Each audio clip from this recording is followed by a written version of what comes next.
Hello and thank you so much for joining me for some Saturday night crafting. My name is Sasha Reed if you've not joined me before. For tonight's video I thought we'd do some clean and simple crafting again, and this time I'm going to step it up a notch, give you two different options to work with for whatever you may feel like you want to do, whether you want to do some bulk card making or whether you want to do something unique and fun. So getting started with my card tonight, I thought it would be nice to kind of have a background to my image that I'm going to make my focal point today. And in order to do that, I am going to do the simple trick of masking off all four sides so that I get a really cute little border around my card. Tonight's card is going to be great for postage, for sending off to people, because it's going to be a one layer card. You can of course add gems or sequins if you want at the end and kind of bling it up a little bit more and add a little bit of extra dimension to it, but I'm keeping it as simple as possible so that you've got a card that you can post out for nice and cheap. I'm going to use this nice grey ink from Fawn. It's a very nice subtle grey ink. You'll see towards the end that it dries nice and light. So I'm going ahead and pulling out this ink blending tool. I bought it ages ago from AliExpress when these were all the rage and everyone was getting them from all kinds of different shops and companies. And I think this was about £2 for this one brush, and it's really nice and really effective and spreads that ink on a nice big surface quite easily and quickly. Now if you're going to use low tack tape, this is the mint tape from scrapbook.com. It's great, it doesn't rip, it doesn't tear, and you can use it again and again. It's fantastic. If you've got this kind of tape and you're going to use that to mask off your edges, just stick it to your table to the side because we're going to use it again in a minute, so don't toss it out. Now I'm going to stick my card in a stamp platform. I find this the easiest way to do my technique tonight because you can add ink again and again till you get the nice depth of color that you want. Now I couldn't resist. You have seen these stamps a million times in my videos over the past month and a half, and I had to get the you part of this stamp set. So they've got a whole bunch of different phrases, and I've got the thank you, and I really wanted the you because I already have the thank you, and I've got the birthday. And so I thought I would get this one as well, and it works perfect for this because I want to have thank and you separate, and I kind of wanted them to be two different fonts. So I'm using the thank part of this thank you stamp set, and I'm going to go for the rainbow effect because I think rainbows always look beautiful and pretty and they just work together really well. So I'm pulling out all my ink pads in sort of the rainbow order, and I'm using Versafine Clair Ink today. I really love this ink. It is my sort of top-notch go-to ink. It always stamps beautifully. It always stamps clear. I never get a problem with it. It's always nice and crisp. And again, I can stamp and re-stamp if I need to using a stamp platform. So the first thing we're going to do is we are going to mask. So the first technique, the first version of this card is masking each letter individually to give it this amazing look of having separate colored letters, and that way we get this gorgeous end result where we didn't have to stamp individual letters. We just used the one stamp set we had already and we masked off those other letters. Now I'm going to wipe in between each one and then stick my tape down and kind of mask it off. And I should say that I got this inspiration from a card in the shop. So I saw a card in the shop that looked like this and I thought I can make that. So I went home and sat down and had that inspiration in my head and thought, right, I'm going to make a fun card with a cute little background, and I'm going to stamp some rainbow letters and create a beautiful thank you card. Now the whole point behind these thank you cards today is I'm going to see my mum in only a few days' time in Canada, and I wanted to have a whole bunch of thank you cards that I could give out to the people I'm staying with, to the care home workers that look after my mum so well. I wanted to have some great cards to give to them, so that's why I'm making a bunch of thank you cards today.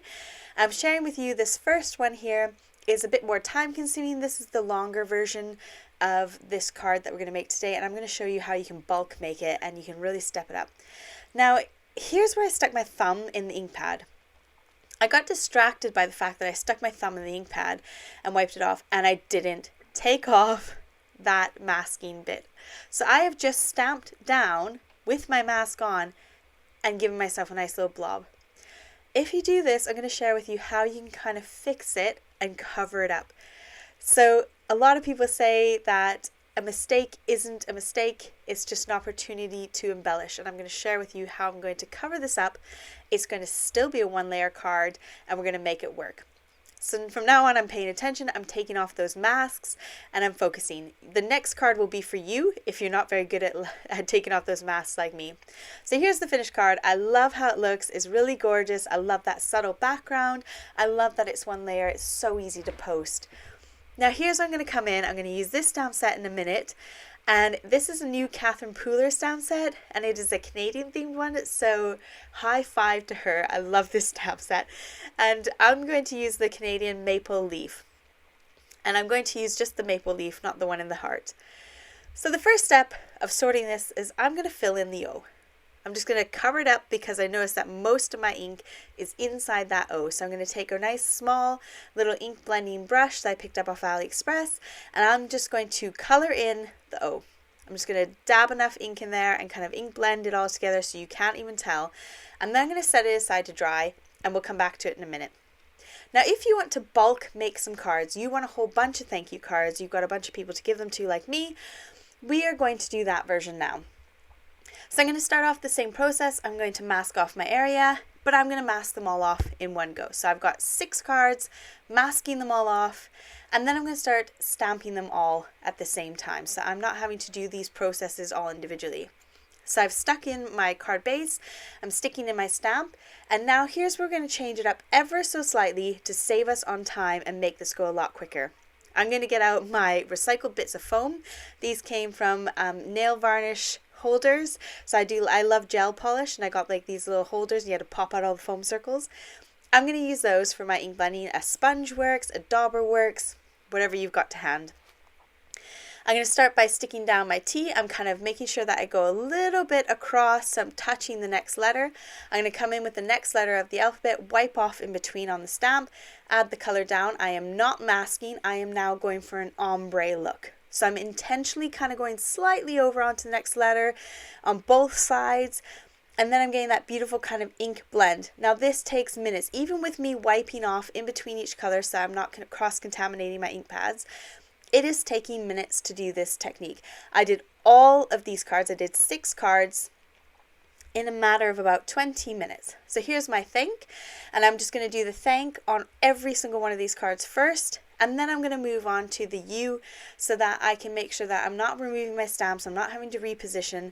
When I put it in my stamp platform, it's in the same place every single time. This is the benefit to using a stamp platform. You can go in again and again and again, and you can bosh out many different cards, well, many of the same card, but multiples of them. If you're enjoying tonight, I would love it if you popped over and subscribed to my channel. Hit that little subscribe button. It should be in the bottom right hand corner of your screen as well. And if you tick that, that just means that YouTube then recognizes that people like me, and it kind of boosts my videos on behalf of people. So the more likes, the more comments, the more subscribes I get, the more YouTube goes, ooh, she's popular, let's just stick her on the back of that person's video because it's kind of similar. And that's kind of how my channel grows. So I appreciate every single one of your little subscribes and every single one of your little likes, because it means that my channel grows and that this full-time income for me ends up paying our bills and helps me to produce more and more content for you for free. So now we're coming back to that oopsie card. I'm going to use some Hero Arts Unicorn White ink. I'm going to stamp that down first so that when I put the red on top of it, it will really stand out. This is a great trick if you really want to stamp on top of dark colors and you want a lighter color and you want that color to pop. Just put down some white ink first. Make sure you let it dry before you stamp your colored ink on top, otherwise it might blend into that ink and make pink rather than let it be red on the top. So here's my thank you card with that Canadian maple leaf right in the middle. For the rest of them, I'm going to use it as if it was like a full stop or a period at the end of a sentence, and I'm going to stamp it in black so that it's like the end of my little sentence, like thank you, and then sort of full stop at the end. Let me know which one you like better, because I almost like the oopsie card a little bit more. Now, for whatever reason, I'm really into my envelopes at the moment, and I'm really into making some coordinating envelopes that kind of match the theme of my card. So I'm going with this cute little Canadian beaver, and I'm going to use the Simon Hurley Gur ink. as my sort of brown. It's a nice light brown. I'm going to stamp that right on the back of the envelope. I did have to rub it a bit with my cloth because the ink wasn't quite sticking to this brand new stamp, so I gave it a little rub and then the ink stuck perfectly fine. I'm doing the same on all 7 envelopes for all 7 cards. I'm going to stamp my little beaver on the back, and then I'm going to go ahead and put his little eyes and his little face on, and that kind of pulls him together.